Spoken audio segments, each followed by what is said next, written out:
Hey there, Rednecks, Preppies, Redneck Preppies. It's me, the Redneck Preppy. How you doing today? Great? Good. A quick video today that was prompted by my coming across a few sleeves of Magnum rifle primers.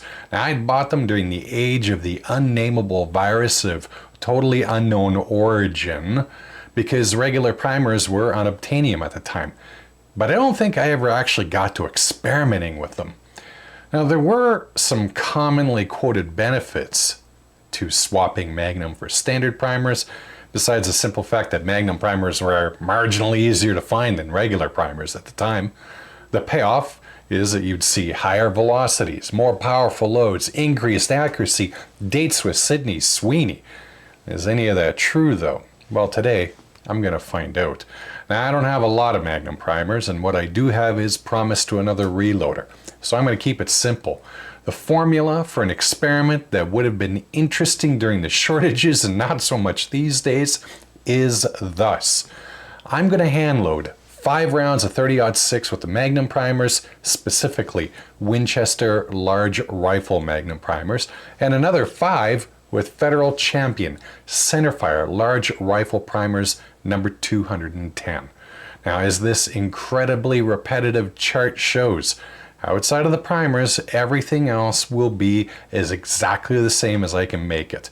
Cases will be within trim spec, 40 grains of BLC2 under a 180 grain bullet. And finally, they were all loaded with a SAMI spec overall length of 3.34 inches. I'm going to load them all at the same time to avoid any environmental factors, and then off to the range to see how they perform. I'll chronograph the shots to get velocity and other data, gauge any point of impact shift and accuracy, and subjectively judge them on any perceived change in recoil. Then we'll regroup here at Redneck Preppy HQ to discuss the results.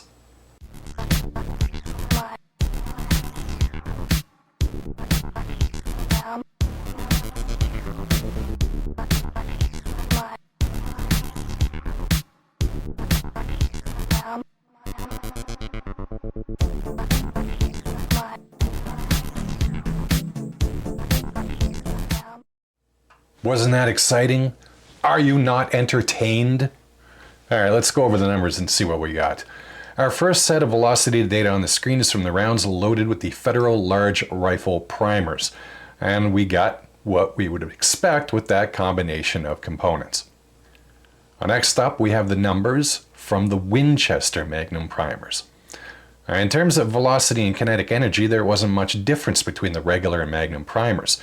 The standard deviations and spread were much better with the Magnum primers, but admittedly we're also looking at a pretty small sample size here. Now, I tossed the paper targets I was shooting at, but I can testify that there was no difference in point of impact or accuracy between the two test groups. And as for recoil, I'll be honest, I didn't notice any tangible difference. Okay, so what is going on here?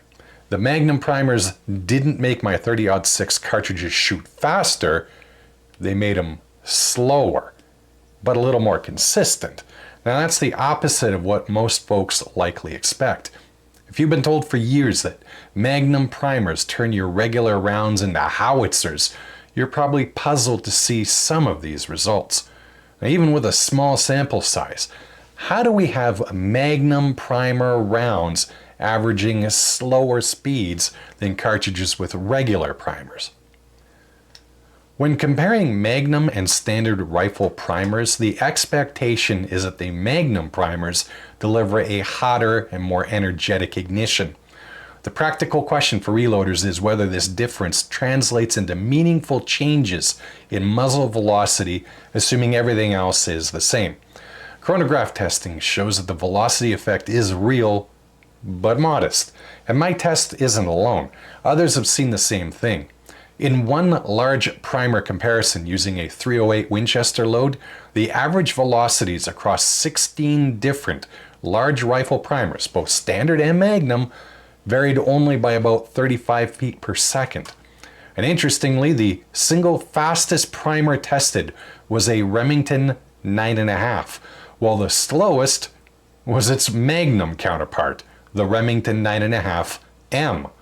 In other words, Magnum primers do not automatically generate higher velocities, and in some combinations, they can even be slightly slower. What we saw today. The more significant differences appear in consistency metrics, such as extreme spread and standard deviation. In the same test that I just referenced, Sellier and Bellot's standard large rifle primer produced the fastest results with an extreme spread of 12 feet per second and a standard deviation of just over 3, while the Remington Magnum primer showed an extreme spread nearly 4 times larger. Now, this shows that primer choice influences not only average velocity, but how uniform those velocities are shot to shot. Often something more critical for precision shooters than raw speed. Like what I showed today, the tangible velocity difference is usually in the 10 to 40 feet per second range, but the real effect lies in consistency and pressure characteristics. And speaking of pressure, this is where I think exchanging primers should be done carefully. As I said, Magnum primers generally produce a hotter, longer lasting flame, which can raise the rate and uniformity of powder ignition. Now, this energetic start to the burn often results in slightly higher peak chamber pressures compared to the same load with a standard primer. In cartridges that are already near maximum pressure, substituting a Magnum primer can push loads beyond safe limits, even if the powder charge is unchanged. That's why everyone advises changing the primer type requires backing off a charge and working back up while monitoring for pressure signs. With that said, the pressure signs are not uniform across all combinations. In some loads, particularly those using slower ball powders, Magnum primers may actually improve ignition efficiency and produce more stable pressures. In others, especially with faster burning powders in smaller cases, the hotter primer can create unnecessary pressure increases with little benefit. The key takeaway is that primer choice is another variable in the pressure equation, and while the average difference may be modest, it's still significant enough to demand careful load adjustment whenever switching between Magnum and standard primers. Now on the screen right now is a bit of a reference table that I ginned up, and I offer it with a gigantic tablespoon of salt.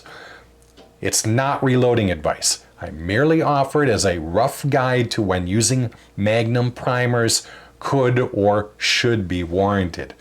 As I'm fond of saying, do your research and confirm for yourself anything that you read. Only God and my mother are perfect. I certainly am not. To wrap all of this up in a messy bow, don't expect night and day results substituting Magnum primers for regular primers.